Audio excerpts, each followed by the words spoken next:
What's up, Middies? Today I'm going to be teaching all about cleansing and different ways that you can do cleansing in your practice. Now, cleansing, if you don't know already, is something that every witch should learn how to do, and every witch should be doing on a pretty weekly, sometimes monthly basis, depending on how often you use an object.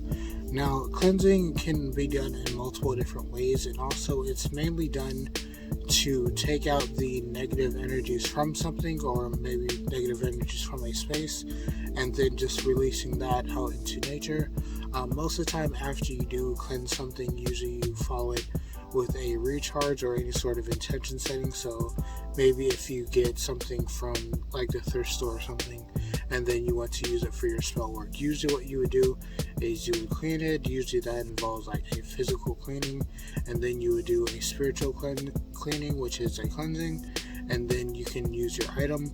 This does not necessarily mean that every item you get you have to cleanse. So if you give a gift to someone, you probably wouldn't want to cleanse that because you're putting your hard work and your energy into it.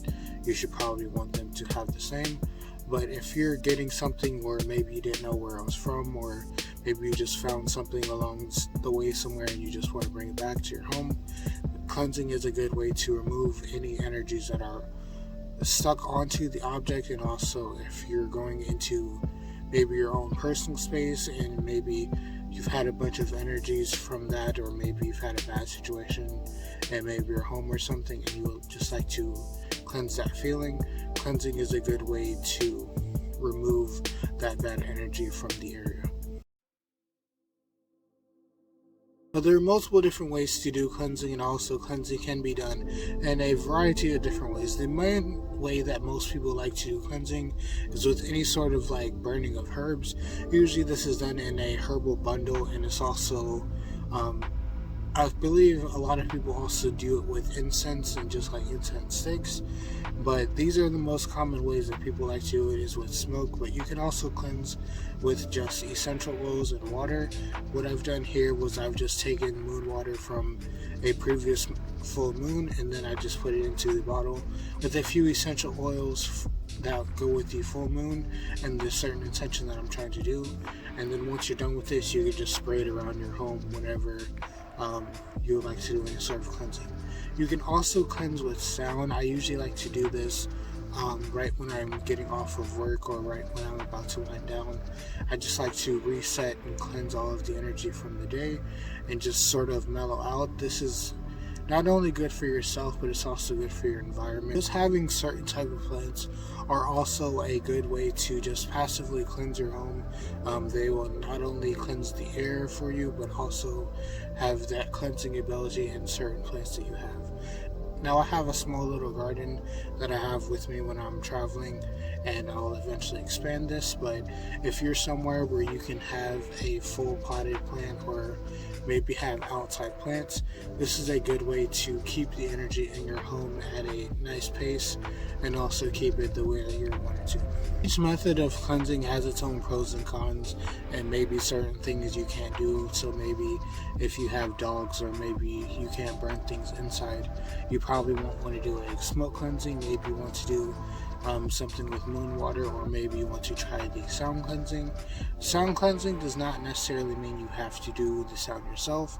There's multiple different channels and multiple different ways that you can have sound that is cleansing. Also, if you just like to sing or dance or do anything that you feel is just a stress relief, if you are having a stress relief energy, that will also radiate to your space, so that would be a passive way of cleansing. That's not really a direct way of cleansing. That's more of it's around me, my type of energy, so that's going to go into the area that I'm around. That can be helpful for some people if they're not a sit down and do a specific spell. Maybe you just want to get into that energy while you're doing something, and then just focus that energy on a certain area, or just focus that energy whenever you are in the space. That's just a good way that you can also just do a little bit of passive cleansing, and it's not really something where you have to sit down and focus and try and have a A-B relationship with your cleansing.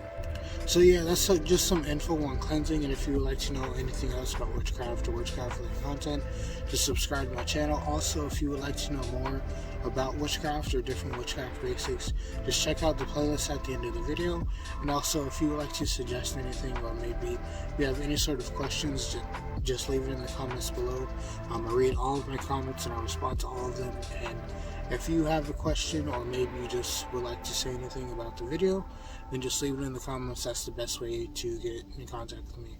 But if you would like to contact me on something more personal, or you would just like to see my daily life, you can follow me on my socials. They're going to be linked down below, and you can follow me that way. But yeah, thank you to everyone that has been subscribed to me so far. I've been seeing an influx of people that have been subscribed to me, and I just want to say thank you to all the new people. Hope I can help you, and I hope I can make your life better. But yeah, that's the end of the video. Have a good day, night, life. Enjoy yourself, and be happy.